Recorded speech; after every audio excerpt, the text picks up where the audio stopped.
RTC కార్మికుల సమ్మెతో రాష్ట్రంలో బస్సులు బంద్ అయ్యాయి. ఆర్టీసీ బస్సుల బంద్తో ప్రజలు ఇబ్బందులు పడ్డారు. అద్దె బస్సులు, ఎలక్ట్రిక్ బస్సులు నడుస్తున్నా అవి ప్రయాణికులకు సరిపోవడం లేదు. దీంతో చాలా చోట్ల బస్టాండ్లకు వచ్చిన ప్రయాణికులు తిరిగి ఇండ్లకు పోయారు. మరోవైపు ఆర్టీసీ సమ్మెకు బీఆర్ఎస్ మద్దతు ప్రకటించింది. కార్మికుల సమస్యల్ని పరిష్కరించాలని డిమాండ్ చేసింది.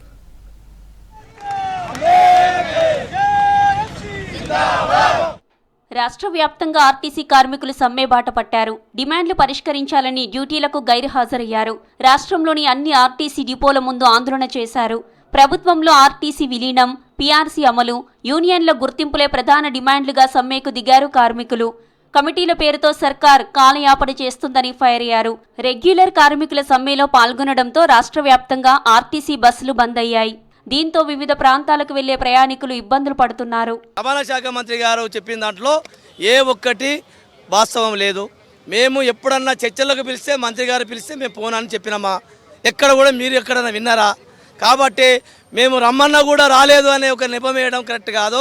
మేము ఇప్పటికీ మా డోర్లు తెరిచే ఉన్నవి, 24 గంటలు మా డోర్లు తెరిచే ఉంటేవి. ఎవరు చర్చలకు పిలిచినా మేము వెళుతామని చెప్పేసి పదే చెప్తున్నాం. ఆర్టీసీ సమ్మెతో కరీంనగర్లో ప్రైవేటు వాహనాలను ఆశ్రయిస్తున్నారు ప్రయాణికులు. అత్యవసరం ఉన్న ప్రయాణికులు ప్రైవేటు వాహనాల్లో వెళ్లేందుకు ఏర్పాట్లు చేసుకున్నారు.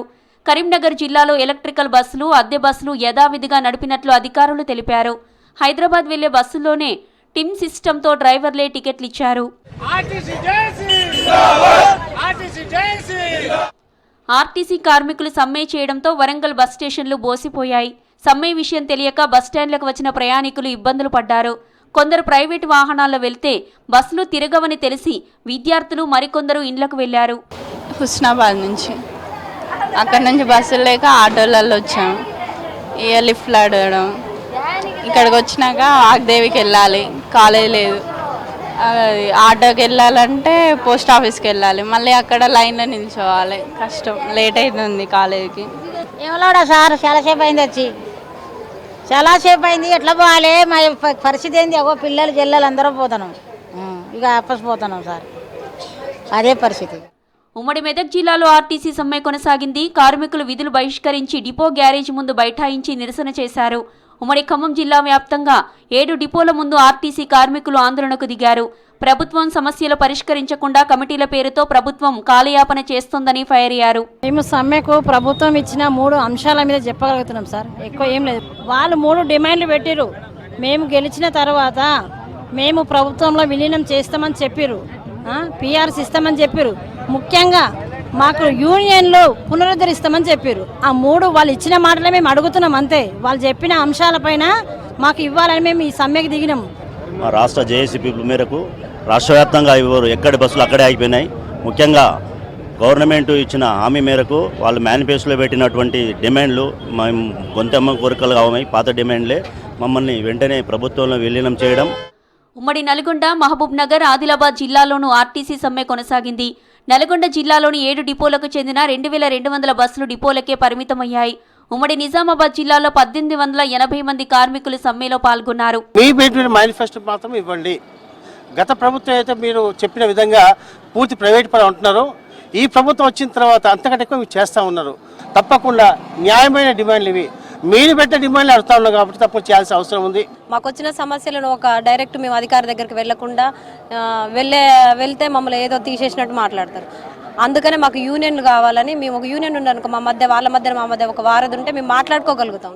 ఆర్టీసీ సమ్మెకు ప్రతిపక్ష బీఆర్ఎస్ పార్టీ మద్దతు ఉంటుందన్నారు మాజీ మంత్రి శ్రీనివాస్ గౌడ్. సమ్మె వెనుక కేసీఆర్, హరీష్, కేటీఆర్ తాను ఉన్నామని తెలిపారు. బీఆర్ఎస్ పార్టీయే కాదు, అన్ని పార్టీలు ఉన్నాయని చెప్పారు. ఆర్టీసీ ఉద్యోగుల విషయంలో తమ ప్రభుత్వ హయాంలో కొంతమంది అధికారుల రిపోర్టుల్లో చిన్న తప్పులు జరిగాయన్నారు. సమ్మె వెనుక మేమందరం ఉంటాం, కమ్యూనిస్టులు అందరూ ఉంటారు, బీజేపీ వాళ్ళందరూ ఉంటారు, కాంగ్రెస్ పార్టీలో ఉన్న వాళ్ళందరూ ఉన్నారు ఆల్రెడీ. ఉట్టి ఒక పార్టీ మీద బూచి చూపించి తప్పించుకోపోతామంటే కాదు. అది ప్రతి ఒక్కరం తెలంగాణ సమాజం ఉంటుంది వాళ్ళ వెంబడి. మీరు ఇమ్మీడియట్గా చర్చించి సాల్వ్ చేయండి, ఇమ్మీడియట్గా జియో ఇష్యూ చేయండి. గవర్నర్ సంతకం అయింది కదా, పిలిపించేయండి. గవర్నర్ సంతకం అయింది, పిలిచి సంతకం పెట్టేసి అబ్జర్వ్ చేస్తున్నామని చెప్పండి. ఆర్టీసీ సమ్మెతో జనం ఇబ్బందులు పడ్డారు. బస్సులన్నీ డిపోలకు పరిమితం కావడంతో ఊర్లకు వెళ్లే ప్రజలు అవస్థలు ఎదుర్కొన్నారు.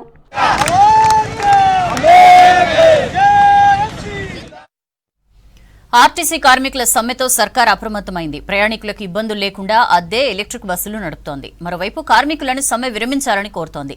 చర్చలకు వస్తే వీలైనంత త్వరగా డిమాండ్స్ ను పరిష్కరిస్తామని చెబుతోంది. సమ్మె వెనుక బీఆర్ఎస్ ఉందని ఆరోపించారు మంత్రి పొన్నం ప్రభాకర్. మహిళలకు ఫ్రీ బస్ స్కీమ్ ఇస్తున్నారని ఓర్వలేకనే కుట్రలు చేస్తున్నారని మండిపడ్డారు.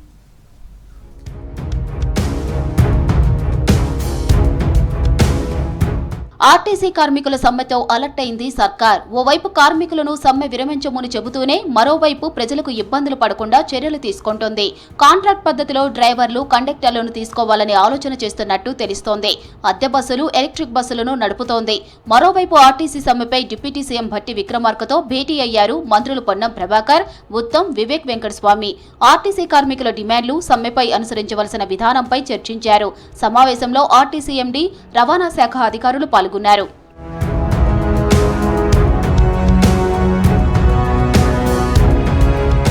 ఆర్టీసీ సమ్మె వెనుక రాజకీయ కుట్ర ఉందనిపిస్తోందని ఆరోపించారు మంత్రి పొన్నం ప్రభాకర్. కార్మిక సంఘాల నేతలు బీఆర్ఎస్ కు అనుకూలంగా ఉన్నారని చెప్పారు. మహిళలకు ఫ్రీ బస్ పథకానికి మొదటి నుంచి బీఆర్ఎస్ వ్యతిరేకమని విమర్శించారు పొన్నం.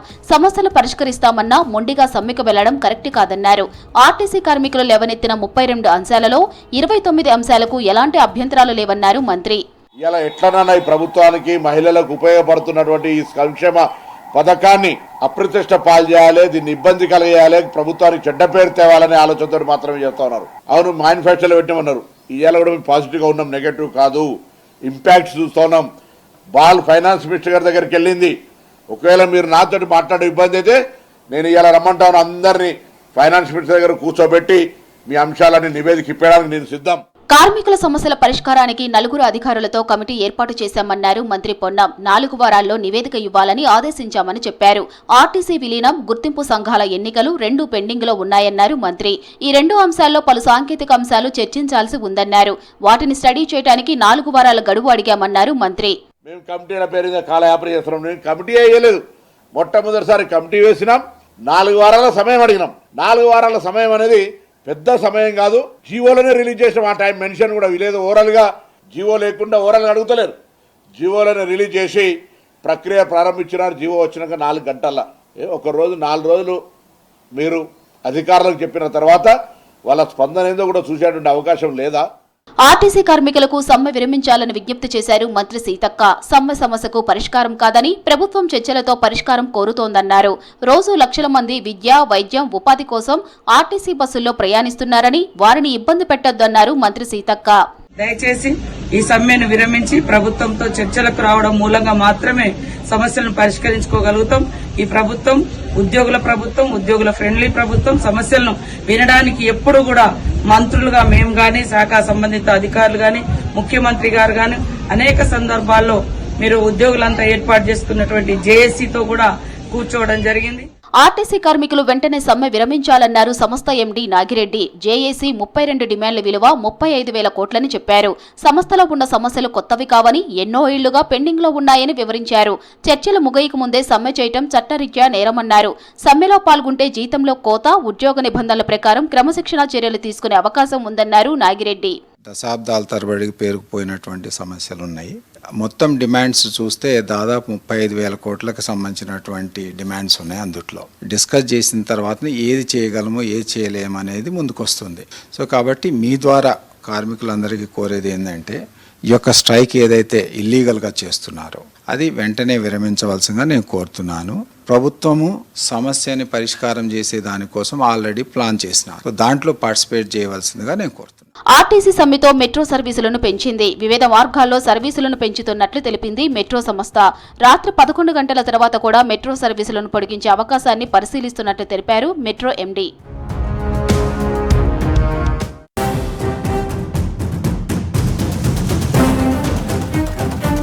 హైదరాబాద్ లో ఉన్నతాధికారులతో సమీక్షా సమావేశం నిర్వహించారు సీఎం రేవంత్ రెడ్డి. రాష్ట్రంలో పెట్టుబడులకు సంబంధించి Davos, Telangana rising global summit లో పలు కంపెనీలతో జరిగిన ఎంఓయూలు, పురోగతిపై చర్చించారు. వివిధ రంగాల్లో పెట్టుబడులకు సంబంధించి ఇప్పటివరకు గ్రౌండ్ అయిన కంపెనీలు, పెండింగ్ వివరాలను ముఖ్యమంత్రికి వివరించారు అధికారులు. ఫ్యూచర్ సిటీతో పాటు వివిధ ప్రాంతాల్లో సంస్థలకు ప్రాధాన్యతల వారీగా కేటాయించాల్సిన భూ వివరాలను సీఎంకు తెలిపారు అధికారులు. ఎంఓయూలు కుదుర్చుకున్న కంపెనీలకు వివిధ ప్రాంతాల్లో కేటాయించాల్సిన భూములకు సంబంధించి పెండింగ్ భూసేకరణ పనులను వీలైనంత త్వరగా పూర్తి చేయాలని అధికారులను ఆదేశించారు సీఎం రేవంత్. కంపెనీలకు కల్పించాల్సిన సౌకర్యాలు, భవిష్యత్ అవసరాలకు సంబంధించి ప్రణాళికాబద్ధంగా ముందుకు వెళ్లాలని సూచించారు. డేటా సెంటర్లకు అవసరమైన నీటిని ఎస్టీపీల ద్వారా శుద్ధి చేసిన నీటిని వినియోగించుకునేలా ప్రణాళికలు రూపొందించాలని అధికారులను ఆదేశించారు సీఎం రేవంత్. పెట్టుబడులకు ఒప్పందం కుదుర్చుకున్న సంస్థలను 3 కేటగిరీస్గా విభజించాలని, పేరున్న బ్రాండ్ సంస్థలకు మొదటి ప్రాధాన్యత ఇవ్వాలని చెప్పారు. వీలైనంత త్వరగా ఎంఓయూలు కుదుర్చుకున్న సంస్థలు తమ కార్యకలాపాలు మొదలుపెట్టేలా చూడాలని, ఇందుకు అవసరమైన అన్ని రకాల సదుపాయాలు కల్పించాలని అధికారులను ఆదేశించారు సీఎం రేవంత్ రెడ్డి.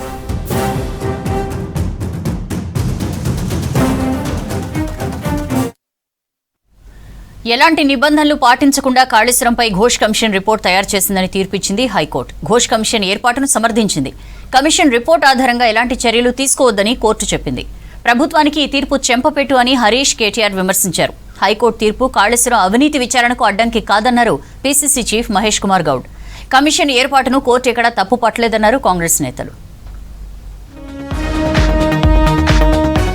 కాళేశ్వరం అవకతవకలపై జస్టిస్ పీసీ ఘోష్ కమిషన్ ఇచ్చిన నివేదిక మీద తెలంగాణ హైకోర్టు కీలక తీర్పు చెప్పింది. పీసీ ఘోష్ కమిషన్ ఏర్పాటును సమర్థించిన హైకోర్టు కమిటీ నివేదికను మాత్రం నిలిపివేసింది. ఎలాంటి నిబంధనలు పాటించకుండా పీసీ ఘోష్ కమిషన్ నివేదిక తయారు చేసిందని కోర్టు తెలిపింది. కమిషన్ నివేదిక ఆధారంగా ఎలాంటి చర్యలు తీసుకోవద్దని ఆదేశించింది. హైకోర్టు తీర్పుతో మాజీ సీఎం కేసీఆర్, మాజీ మంత్రి హరీష్ రావు, ఐఏఎస్ అధికారిని స్మితా సబర్వాల్, మాజీ ఐఏఎస్ ఎస్కే జోషిలకు ఊరట దక్కింది.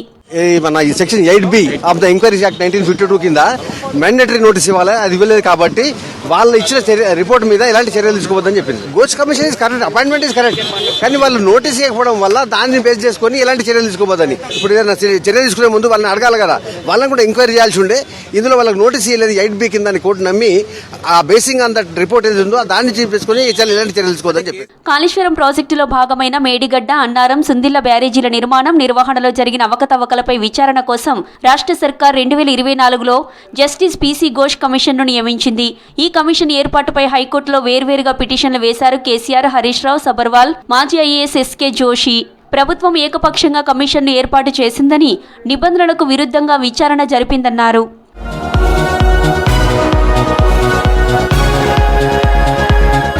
కాళేశ్వరం కమిషన్ మీద హైకోర్టు ఇచ్చిన తీర్పుపై సంతోషం వ్యక్తం చేశారు సిద్దిపేట ఎమ్మెల్యే హరీష్ రావు. ఎవరెన్ని కుట్రలు చేసినా న్యాయస్థానాల్లో అంతిమంగా ధర్మం జయిస్తుందని మరోసారి నిరూపితమైందన్నారు. హైకోర్టు తీర్పుతో కాంగ్రెస్ ప్రభుత్వ రాజకీయ కుట్రలు బయటపడ్డాయని చెప్పారు. కానీ నేటి తీర్పుతో ప్రాథమిక హక్కులు, సహజ న్యాయ సూత్రాలను విస్మరిస్తూ ఘోష్ కమిషన్ ఇచ్చిన రిపోర్టు చెల్లదని, ఆ రిపోర్టు ఆధారంగా ఎలాంటి చర్యలు తీసుకోకూడదని రాష్ట్ర సర్వోన్నత న్యాయస్థానం ఇచ్చినటువంటి తీర్పు ఇప్పటికైనా రేవంత్ రెడ్డి గారు ఆ కుంగిన 2 పిల్లర్లను వెంటనే మరమ్మతు చేసి రాష్ట్ర రైతాంగానికి సాగునీరు అందించాలని చెప్పి కోరుతా ఉన్నాం. హైకోర్టు తీర్పు కాళేశ్వరం అవినీతి విచారణకు అడ్డంకి కాదన్నారు పీసీసీ చీఫ్ మహేష్ కుమార్ గౌడ్. దోషులకు శిక్ష తప్పదని హెచ్చరించారు. ఘోష్ కమిషన్ ఏర్పాటును కోర్టు ఎక్కడా తప్పుపట్టలేదని చెప్పారు. హైకోర్టు ఎవరికి క్లీన్ చిట్ ఇవ్వలేదన్నారు పీసీసీ చీఫ్. కమిషన్ వేసిన విధానాన్ని తప్పట్లేదు, కమిషన్ ఇచ్చిన నివేదికను తప్పుపట్టలేదు, ఎక్కడ దోషులు క్లీన్ చిట్ ఇవ్వలేదు.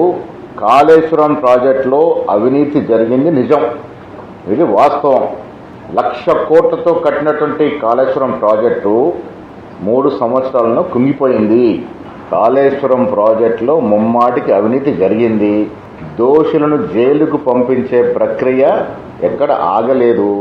జస్టిస్ ఘోష్ ఏర్పాటు రాజ్యాంగబద్ధమేనని కోర్టు చెప్పిందన్నారు MLC Addanki Dayakar. Commission report ఆధారంగా తాత్కాలికంగా ఎలాంటి చర్యలు తీసుకోవద్దని మాత్రమే హైకోర్టు తీర్పు ఇచ్చిందన్నారు.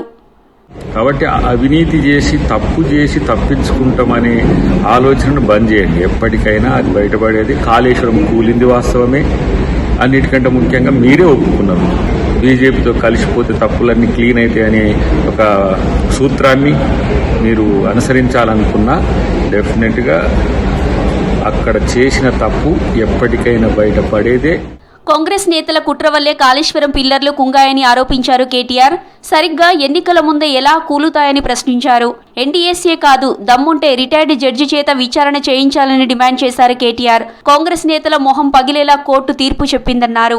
కక్షగట్టినట్టుగా ఇవాళ కాంగ్రెస్ పార్టీ ఏదైతే 3 సంవత్సరాలుగా చిల్లర ప్రచారం ఏదైతే చేస్తున్నదో, ఇవాళ ఆ పిట్టల దొరలు ఎవరైతే ఇన్ని రోజులు ఇష్టం వచ్చినట్టు మాట్లాడారో, కాళేశ్వరం కూలేశ్వరం అయింది, కాళేశ్వరం కుంగింది కూలింది, అని తిరిగే పిట్టల దొరలకు వాళ్ళ మొహం పగిలే విధంగా మరి హైకోర్టు సమాధానం ఇచ్చింది. ఇవాళ కూలింది కాళేశ్వరం కాదు, కేసీఆర్ గారి మీద మీరు చేసిన కుట్రలు, మీ కుటిల ప్రయత్నాలు నేటితో కూలిపోయాయి. కాళేశ్వరం అవినీతి కేసులో హైకోర్టు ఎవరికి క్లీన్ చిట్ ఇవ్వలేదని స్పష్టం చేశారు మంత్రి ఉత్తమ్ కుమార్ రెడ్డి. జస్టిస్ ఘోష్ కమిషన్ ఏర్పాటును హైకోర్టు సమర్థించిందని తెలిపారు. లీగల్ ఒపీనియన్తో హైకోర్టు తీర్పుపై సుప్రీంకోర్టుకు ఆలోచన చేస్తున్నామన్నారు. పనికిరాని ప్రాజెక్టు కట్టి మళ్లీ సలహాలు అవసరం లేదని చిట్చాట్లో చెప్పారు మంత్రి ఉత్తమ్. రాష్ట్రంలో అన్ని వర్గాల సంక్షేమమే ధ్యేయంగా ప్రజాప్రభుత్వం పనిచేస్తోందన్నారు మంత్రులు. పార్టీలతో సంబంధం లేకుండా అందరికీ సమానంగా పథకాలు అందిస్తున్నామన్నారు. విద్య, వైద్యం, ఉద్యోగాల్లోనూ గత సర్కార్ కంటే ముందున్నామన్నారు. 10 ఏళ్లలో బీఆర్ఎస్ ప్రభుత్వం చేయలేనిది 2.5 ఏళ్లలోనే చేసి చూపించామన్నారు మంత్రులు.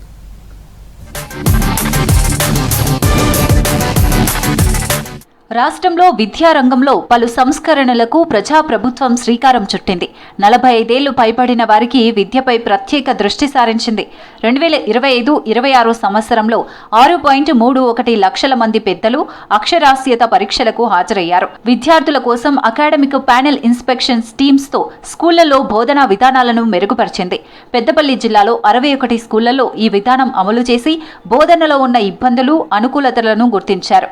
చాలా మంది ఉపాధ్యాయులు మంచి పరిజ్ఞానం ఉన్నప్పటికీ తరగతుల్లో విద్యార్థుల భాగస్వామ్యం తక్కువగా ఉండటాన్ని ఈ టీం గుర్తించింది.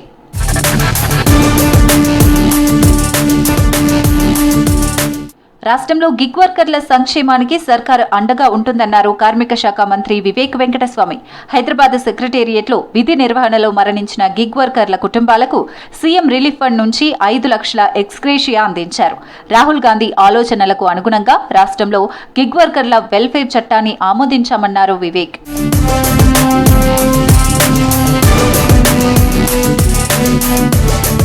వార్ ఎఫెక్ట్తో దేశంలో రోజురోజుకు ఇంధన ధరలు పెరుగుతున్నాయన్నారు మంత్రి వివేక్ వెంకటస్వామి. పర్యావరణ హితం కోసం అందరూ ఎలక్ట్రిక్ వాహనాలు వాడాలని సూచించారు. మన విద్యార్థులకు German language నేర్పిస్తున్నామన్నారు.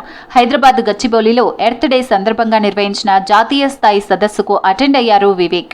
We have willing to start courses where we can train our boys in this segment so that as soon as they are trained, when they come out, they are readily available for these industries who wants to get into these segments. So we are going to have in the next 3 to 4 years about 120 technology centers. పేదోడి ప్రభుత్వంగా ప్రజాప్రభుత్వం అభివృద్ధి సంక్షేమ కార్యక్రమాలు అమలు చేస్తోందన్నారు మంత్రి పొంగులేటి శ్రీనివాసరెడ్డి. ఖమ్మంలో లబ్ధిదారులకు కళ్యాణలక్ష్మి చెక్కులను ఆయన పంపిణీ చేశారు. ప్రభుత్వంపై ప్రతిపక్షాలు విమర్శలు చేయడం మానుకోవాలని హెచ్చరించారు.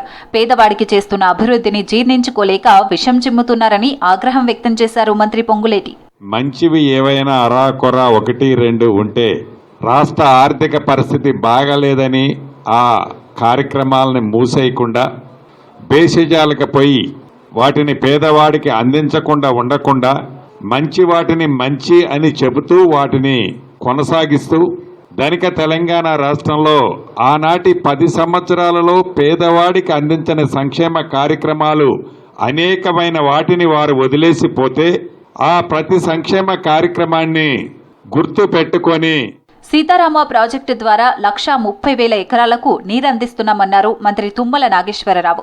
ఖమ్మం జిల్లా సత్తుపల్లిలో పర్యటించారు మంత్రి తుమ్మల నాగేశ్వరరావు. సీతారామ ప్రాజెక్టుకు సంబంధించిన సత్తుపల్లి ట్రంక్ పనులను వేగవంతం చేయాలని అధికారులను ఆదేశించారు. డిస్ట్రిబ్యూటర్ కాల్వల నిర్మాణానికి ఇప్పటికే టెండర్లు పిలిచినట్లు తెలిపారు మంత్రి తుమ్మల. వర్షాకాలానికంటే ముందే ఆక్విడెక్ట్లు కావచ్చు, చిన్న బ్రిడ్జ్లు కావచ్చు, 2 రోడ్డు క్రాసింగ్లు కావచ్చు, వీటన్నిటిని కూడా కంప్లీట్ చేయమని చెప్పి అధికారులకు ఆదేశాలు ఇవ్వడం జరుగుతుంది. జిల్లా కలెక్టర్లు ఇద్దరు కూడా పనులు ఆగకుండా ఎట్టి పరిస్థితుల్లో, ఎందుకంటే భూసేకరణకు ఇచ్చే నిధులు ఎక్కడా కూడా ప్రభుత్వం దగ్గర పెండింగ్ లేవు ఎక్సెప్ట్ కోర్టు కేసులో ఉన్నదాన్ని. దానికి లీగల్గా ఏం చేయాలో హైకోర్టులో కోర్టు ఆదేశం ప్రకారంగా ముందుకెళ్తాం. క్యాన్సర్ అవగాహనపై రూపొందించిన వాల్ పోస్టర్ను ఆవిష్కరించారు మంత్రి దామోదర రాజనరసింహ. హైదరాబాద్లోని తన నివాసంలో గ్రేస్ ఫౌండేషన్ ఆధ్వర్యంలో క్యాన్సర్ నివారణ అవగాహనపై ప్రపంచవ్యాప్తంగా 130 దేశాల్లో చేపట్టిన world largest cancer awareness drive కోసం చేపట్టిన అవేర్నెస్ రన్ గురించి మంత్రికి వివరించారు నిర్వాహకులు.